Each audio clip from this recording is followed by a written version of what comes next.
Ladies and gentlemen, my name is BrendenPlayz and welcome back to more Total Extreme Wrestling. Well, last episode, it was a long one. I kind of apologize a little bit for the long episode, but a lot went down. Of course, the big signing. It's not Gail Kim, it's Goldberg. Goldberg is in our company. We've officially signed him. It's a done deal. He's now a part of TNA. A lot of you guys have been saying, hey, let's debut him at the next pay-per-view after maybe the Bound for Glory series ends. We'll kind of maybe incorporate him there. I agree, there's a lot of really great potential matchups with Goldberg and a lot of great big moments. It's just all about executing that moment at the right time. Maybe the next pay-per-view is the right time, or maybe Bound for Glory is the right time. But you wouldn't want to be paying Goldberg and having him sit on the sidelines, would you? So I think it's probably better off that we get him involved sooner rather than later, maybe. So maybe No Surrender is the time we do it. The other signing that we got as well was, of course, MVP. So we'll give him the MVP name here in TNA. So Montel Latavius Porter, aka MVP. The question is, do we send him down to Developmental or do we keep him on the main roster? Most of you guys are saying, hey, send him down to Developmental. He's probably not quite ready yet. Tend to agree. His stats are not too bad. Honestly, maybe with 6 months more seasoning, he could be a really star player for us. No doubt about that, especially with his star quality being 80 and the mic skills that he has, he could be really good for us. So it's a big temptation to keep him on the main roster, but may not be wise.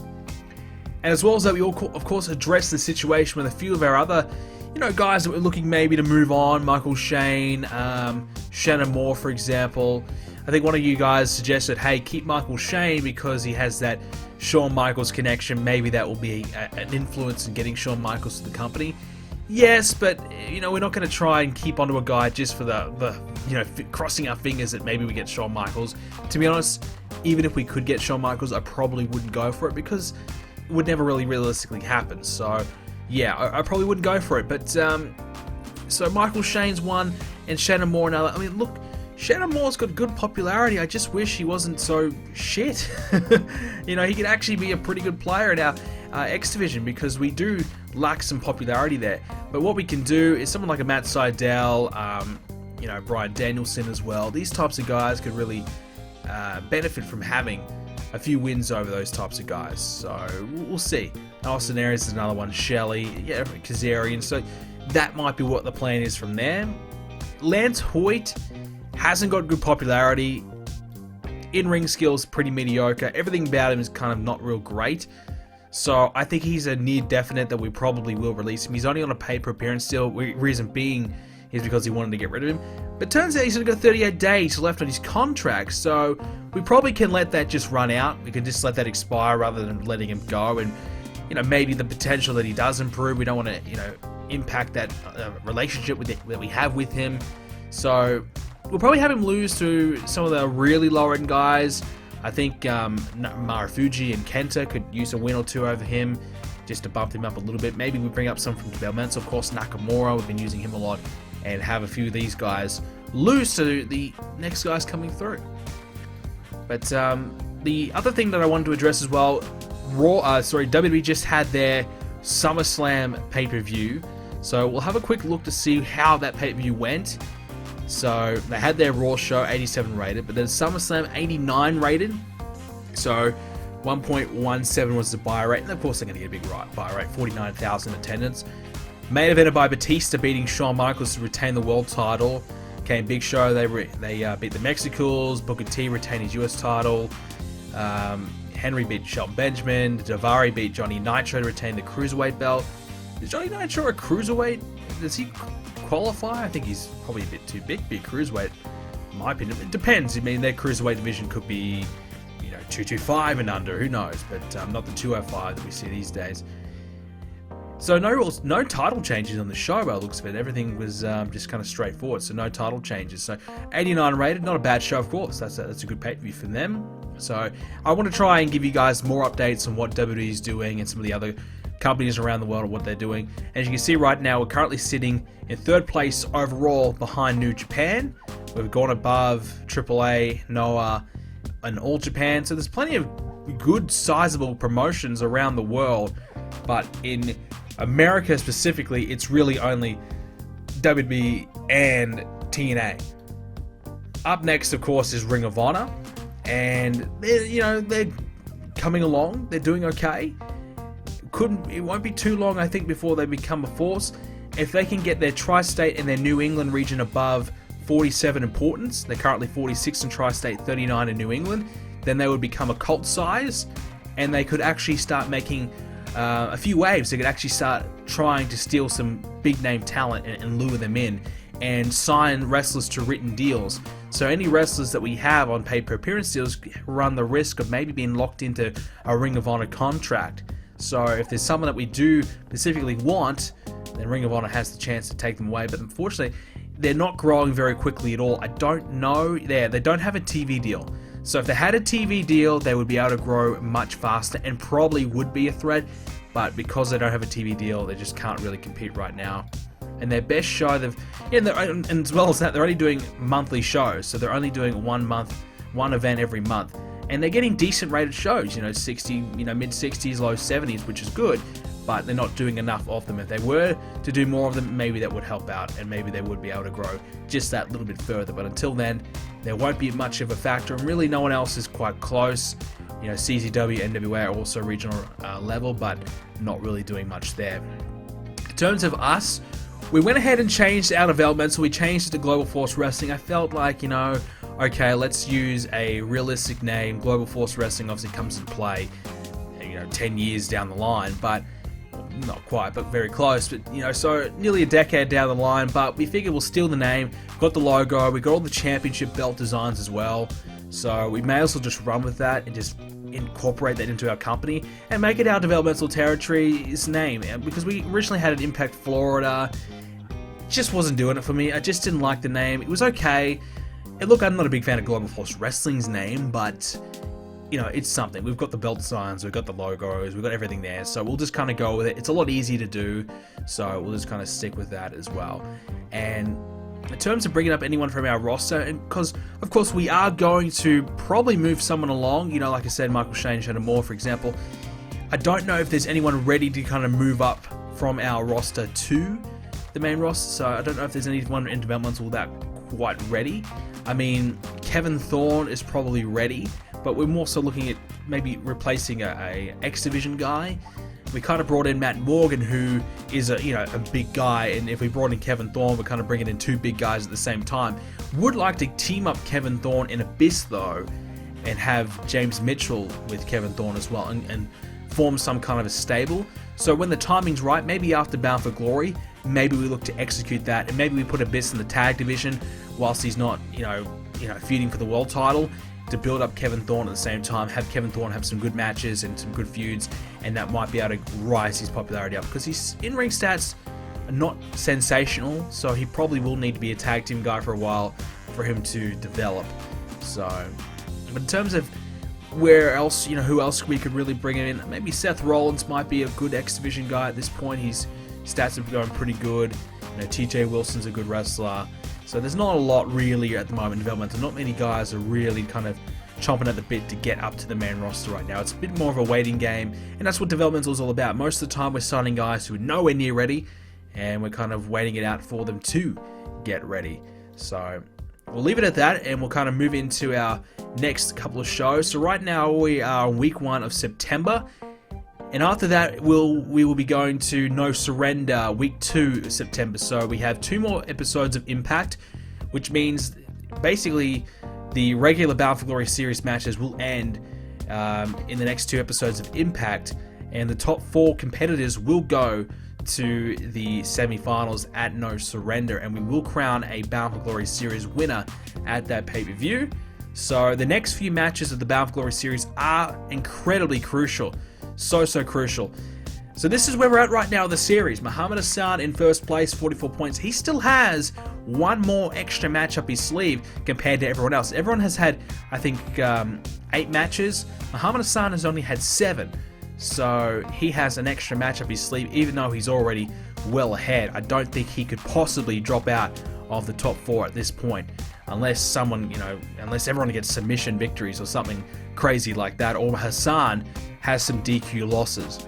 Abyss 36, Jeff Hardy 35, they're pretty much locked in, but still the potential to drop out. They are not 100% safe just yet. Jeff Jarrett just hanging on, equal fourth with Lashley with 29 points. Sting just outside with 28 as well. He needs a victory right now. If he is going to make it to the end, he needs a win to leapfrog Jarrett and Lashley. Samoa Joe, AJ Styles, still a fighting chance. Still a chance to get in there. One big win will seal the deal for them and get them in the hunt. Rhino, A-Train, Monty Brown, and Ron Killings, I think they're all gone. I don't think they could make the finals. They just haven't been... The momentum just isn't there for them. So even if they were even if they managed to get a win, I think their track record would suggest it's not going to last long, and I don't think they could get the win over the big names. So that's where we're at right now of the series. So very, very close, and we'll see where we end up at the end of the episode. Who is in the top 4, because it is a really tight race right now. I think obviously the top 6 very close. Then you have a few wild cards in Joe and AJ Styles. You never know what to expect with those two. Such great competitors. They might be able to sneak in there with a victory. But with that being said, we'll go ahead and get into our explosion show. And I think with this, the theme of the episode may be starting to utilize those guys that are looking maybe to transition out of the company, start getting them involved more so on our television, and probably start to lose a little bit more and put over a few of our next guys. So Melina's turned up late. We'll give her a stern warning. We won't fine her just yet. I think that's probably her first incident. We're not that cruel. Jim Cornette was in fine form, keeping everyone in a great mood. Wow, that's weird from Jim Cornette. Normally he pisses everybody off. That's a nice surprise. And Matt Morgan and Sting. Matt Morgan was constantly boasting about his cocky attitude, and Sting put him back in the line with good old wrestlers court. So there you go.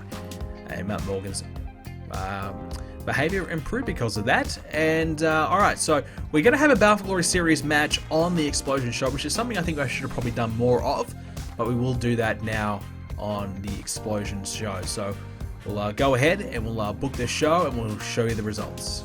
Okay, so here we go with our Explosion show. We gave Kevin Thorne a matchup. He had a 67 rated match against Sanjay Dutt, just to see how Kevin Thorne is and where he's at right now. So Kevin Thorne had a 59 rated in-ring performance, about where we probably expected him to be. He is improving though, he improved in that match. Sanjay Dutt was good, 76, definitely good.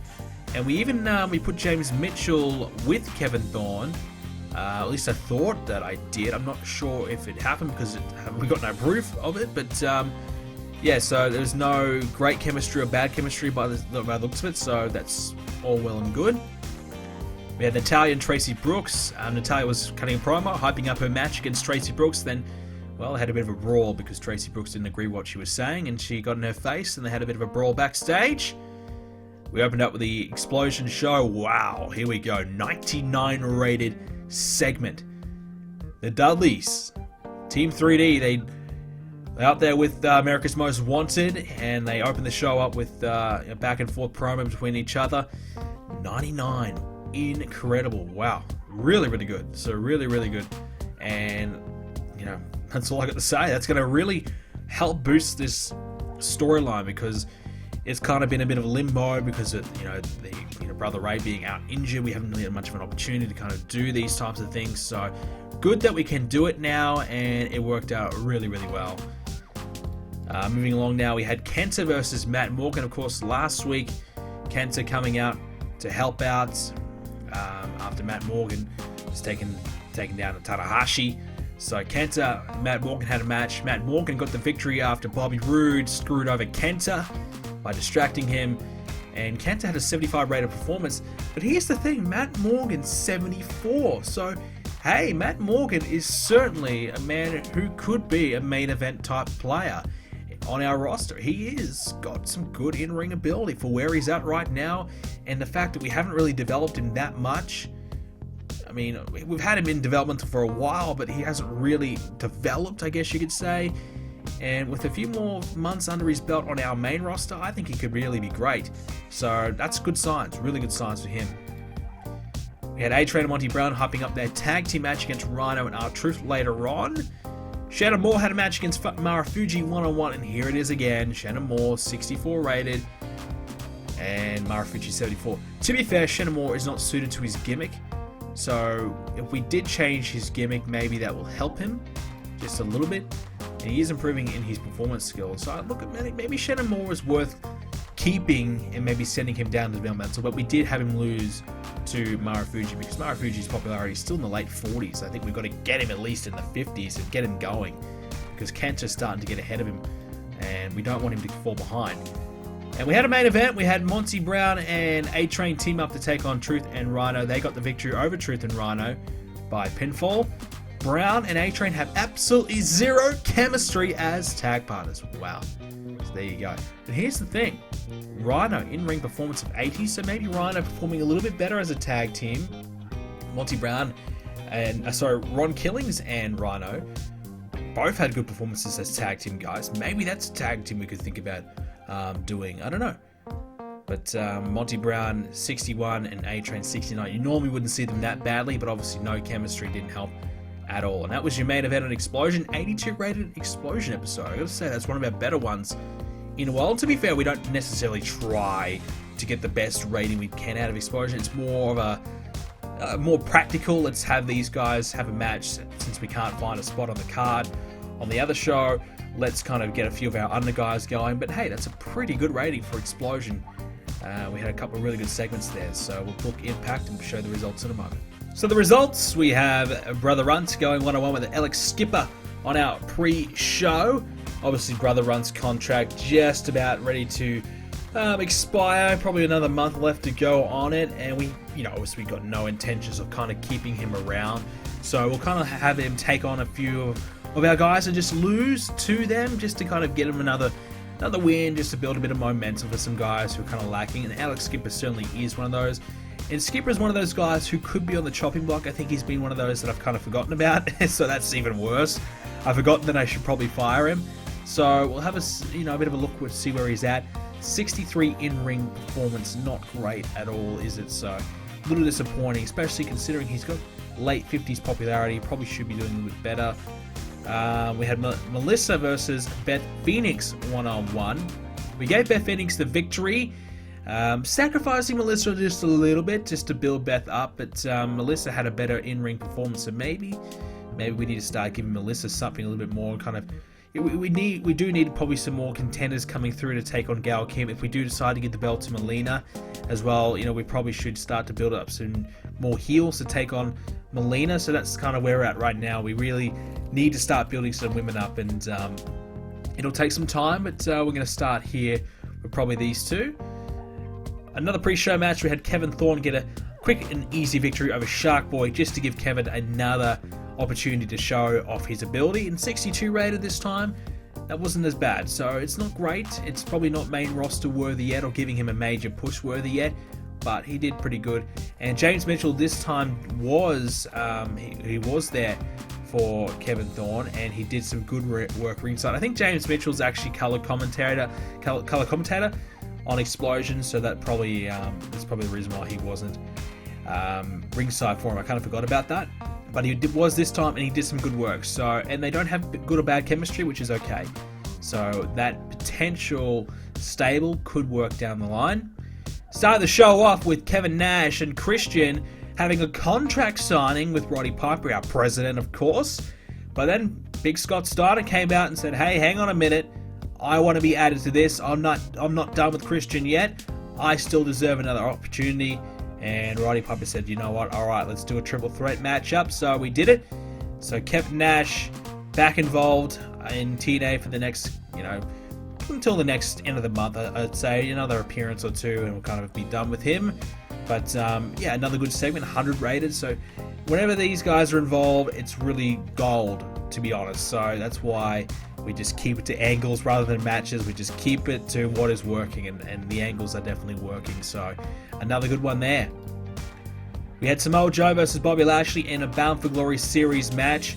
And a bit of a surprise probably, but Samoa Joe got the win via submission. So Joe now has 27 points, meaning he's only 1 point behind Sting and only a couple of points away from being in the top 4. So he's in the mix. He needed a submission win to get him in the mix, and he got one.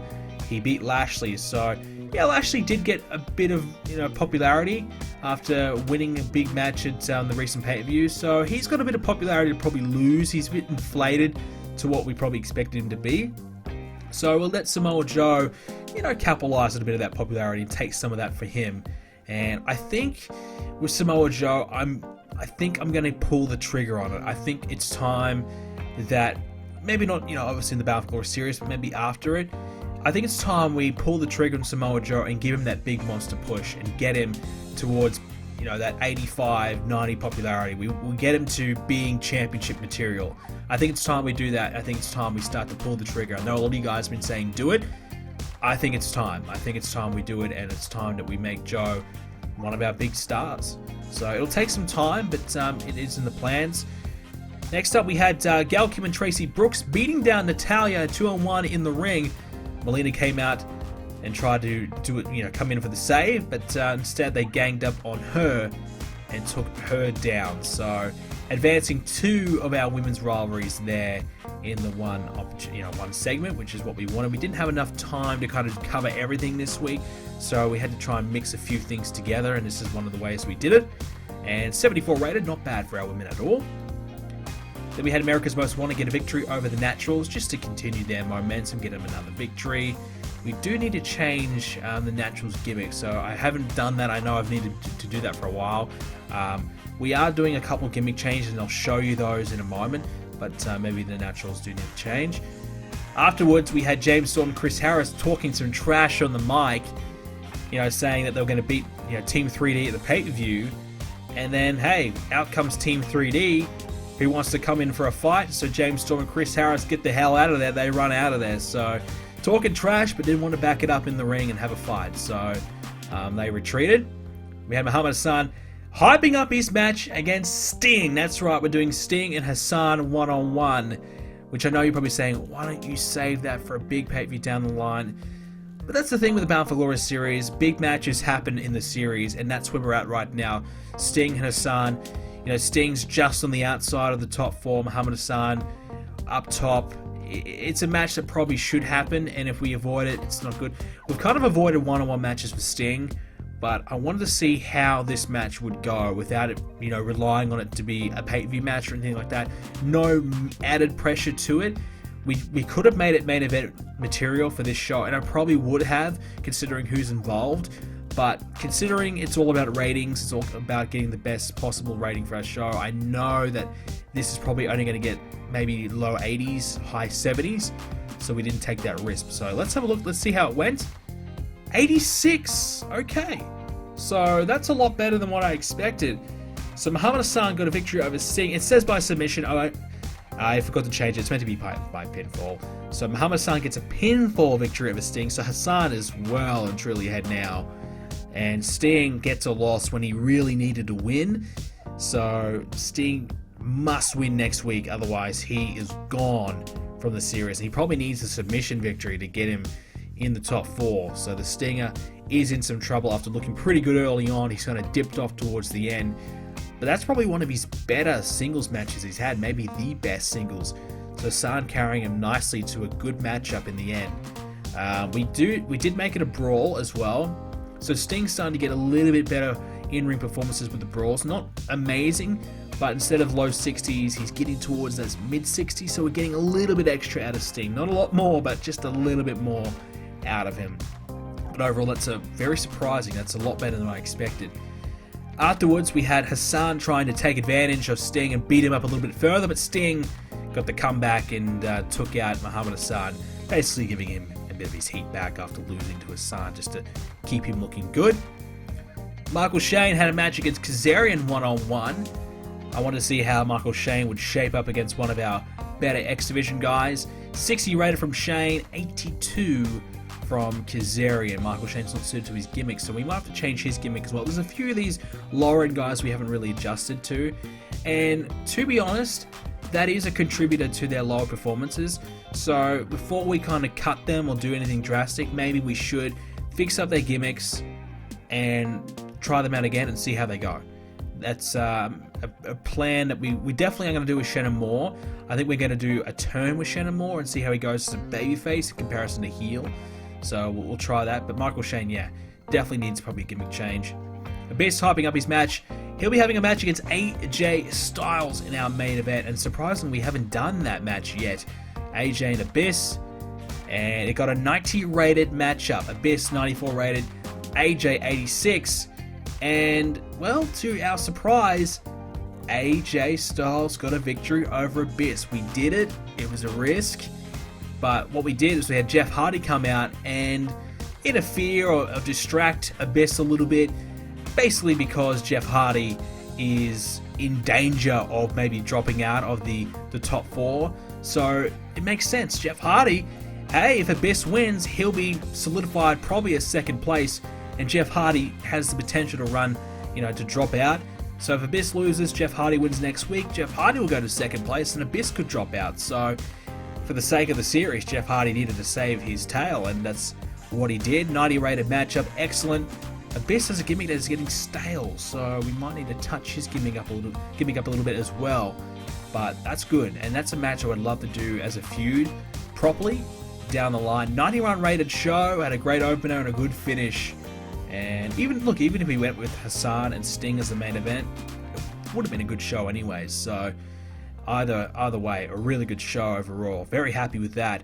But we did a few risky things there. Definitely, we went, obviously, Samoa Joe beating Lashley and AJ beating Abyss.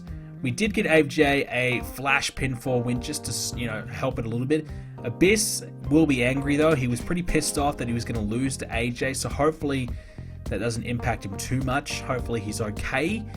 But so WWE have officially announced a brand new induction to the Hall of Fame. Randy Savage is going to go into the Hall of Fame for the WWE. There you go. So that's cool. So WWE are putting him in the Hall of Fame. Well, at least they put him in at a decent, time period, 2006 instead of, was it 2015, 14, something like that. So he's in the Hall of Fame, and you can have a look at here. If you look under title history, it will show Hall of Fames and titles and things like that. So Savage is in their Hall of Fame. That's really cool. For us, we have Chris Jericho getting a contract offer from DDT. Can we negotiate with him yet? No, we can't. So he's just getting some, more New Japan offers. Victoria's gone on maternity leave, and she's the women's champion. But here you go, maternity leave 10 months. So Tracy Brooks going on maternity leave for us, that gives us an idea of how long she'll be gone for. So 10 months, we obviously know it's going to be at least 9, but 10 months, so they give us an extra month as well. So that's pretty bad. We're going to lose Tracy Brooks for a while, but I don't know why WWE didn't drop the belt to Victoria. That was a bad booking decision. Andy Douglas needs a victory. Well, if you have better performances, you might get a win. 3.74 Impact rating, that's good. And of course, Fallen Angels hyping up Frankie Kazarian, and so is Christian, so that's good. But yeah, I thought Abyss might be pissed off, but he's not really. That's good news. Yeah, he's still happy. As for his popularity, did it drop? Maybe in a couple of regions. AJ Styles, yeah, he didn't really improve, obviously being flash pinfall and interference, but AJ, for whatever reason, we're just having a lot of trouble getting his popularity from away from 70 and building it. It's frustrating. I know, obviously we did a clean victory on pay-per-view, beating a big name. That would help, and maybe that's what we're going to do. Maybe Kevin Nash, maybe Scott Steiner, maybe someone like that. We have to sacrifice to AJ to get him to that next point, because he just can't really get over that hump right now. It's kind of frustrating. Looking at Brother Ray and Brother Devon, obviously with a couple of really strong segments, their popularity's jumped up to 75 as well, which probably mean Chris Harris, yep, up to 70, and James Storm, yeah, 70, 71. With James Storm, obviously potential there to be a singles, good brawl stats and hardcore stats, so there's a big potential for him, and pretty good mic skills to be a singles at some point.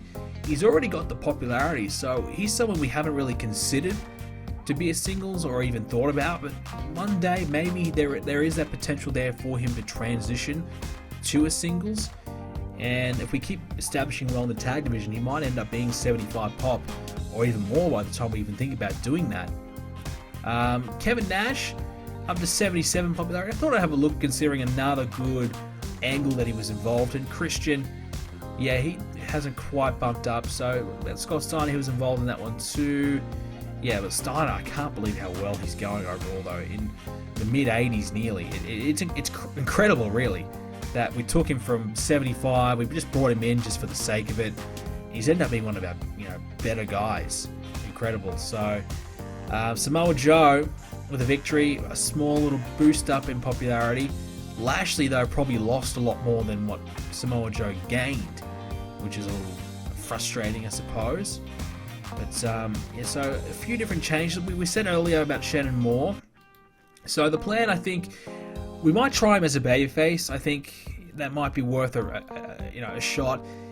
With a bad gimmick, he could improve his matches if we do get a good gimmick. And if he does a turn, that will help. And the thing is, as well, we are kind of lacking a little bit with good popularity for some of our X Division guys. Apart from Kazarian and Fallen Angel, there really isn't anyone in that 60 range or that 55 to 65 range. There's really no one there. So if we turn Shannon Moore over there, there's more of a potential for him to get used and have more opportunities. Chris Sabin, Alex Shelley, Austin Aries, those are the type of guys he could work with. So there's more opportunities for him. I think he's just kind of lost in the shuffle a little bit. And yes, his performances aren't great, but we might be able to get a little bit more out of him if we do a turn. And at least we'll give him a fair chance. We'll give him a fair opportunity before we decide if to cut him or not. We'll give him a fair shot. So I think that's all maybe he really needs, is a fair opportunity. And that's all you can really ask for out of someone. But so Battle for Glory series getting very, very close right now. And we have one more episode of Impact to go before the finals begin at No Surrender. So it's been a pretty good series, I got to say. We've had a lot of fun with it. Overall, you can see a 90 rated storyline. And for whatever reason, they say the success is fairly poor. I think if you got 90 heat on a storyline, it has to be pretty successful. You can see all the things we've done with it. There's so many. But it's been a long storyline. It's been a good one, though. There's a few of our other storylines we haven't quite developed along so much. Our main event storyline's going really well with the Christian and Steiner and Nash one as well. And some of the other ones, we didn't quite get around to the X Division one this episode, so we need to kind of work on that. We're slowly starting to get the Team Canada and Dutch Dynasty one. And Homicide and Sabu, we haven't really done much there yet with either, so we need to get a bit of a move on there and crack down on that one. Maybe next episode on the Explosion, and maybe even try and do something as well on Impact. With our women's one, we're starting to get that going, and it's pretty good considering where they're at right now. And Morgan and Tanahashi, we've done a little bit there with that, and getting Morgan involved with Team Canada, I think, has been a good call. It's kind of mixing those in and gives us a few different matchups that we can kind of do to keep building that storyline along. So with that being said, ladies and gentlemen, that's pretty much all we have time for. I thank you very much for watching, and I hope you did enjoy it. If you did, make sure you leave a like on it and subscribe to see more episodes of the series coming away very soon, including the finals of the Bound for Glory series. It's going to be fun. Thank you for watching. See you next time.